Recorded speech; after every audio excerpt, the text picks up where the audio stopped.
Even though Acura was the first Japanese car company to introduce a luxury line to America, this is Honda's luxury division, they're not exactly known to be the first to market into the new segments.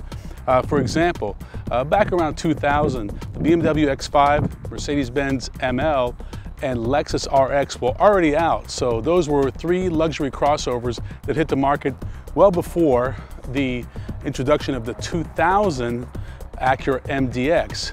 So Acura had to kind of distinguish itself, and what it did was become that first luxury crossover with the third row option, and it's really paid off dividends. In fact, some would say that the Acura MDX today is really kind of keeping the whole brand afloat, as some of the sedans just seem to kind of blend into the luxury car segment.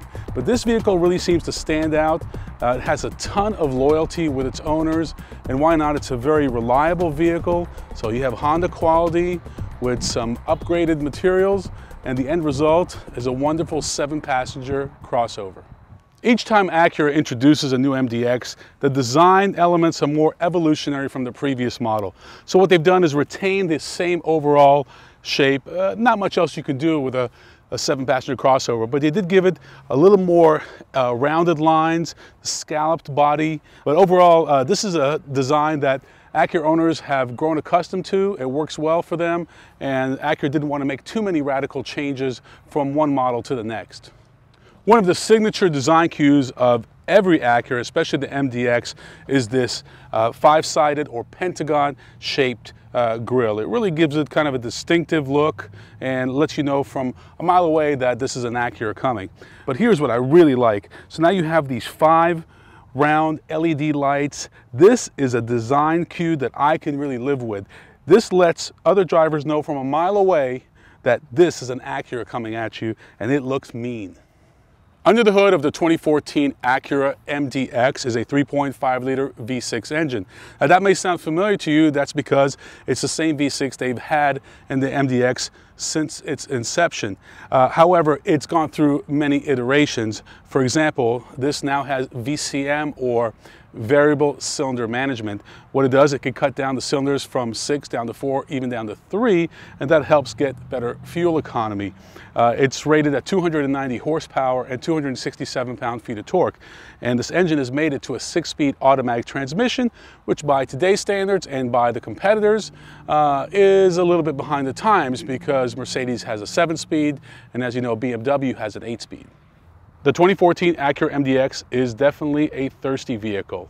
The combined fuel economy for the front-wheel drive model is 23 miles to the gallon and 21 miles to the gallon for the combined fuel economy of the super handling all-wheel drive. If you do plan on using the third row option in the Acura MDX, you are really going to eat up a lot of your cargo room. As you can see, it pretty much takes up about 60 to 70% of the cargo space. So these are really more for short trips with very short people.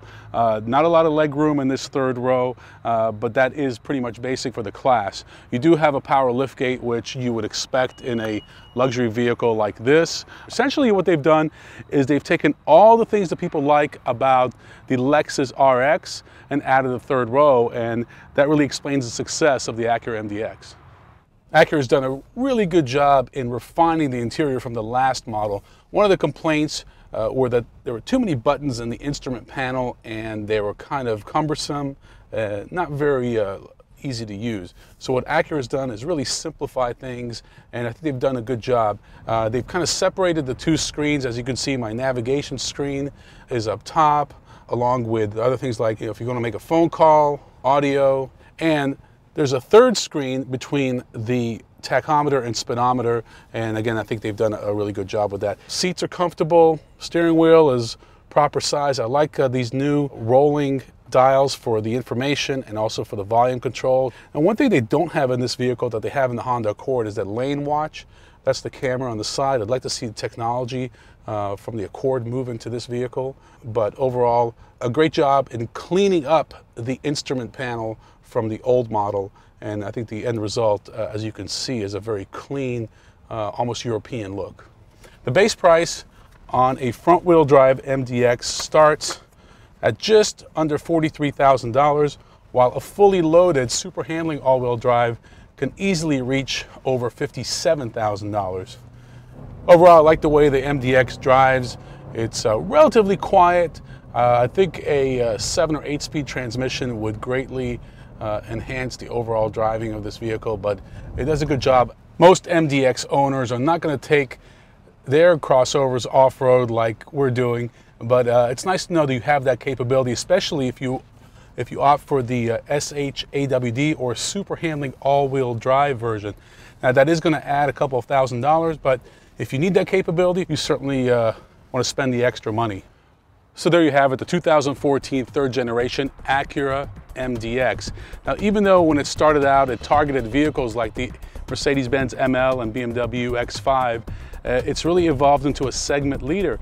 In fact, when Infiniti launched the JX35 just last year, they were targeting this vehicle, not to mention other cars like the Buick Enclave. So now you have this whole new segment of front-wheel drive based premium or luxury vehicles that can seat 7, and it's a great option for families looking for a little bit more and the ability to carry 7 passengers.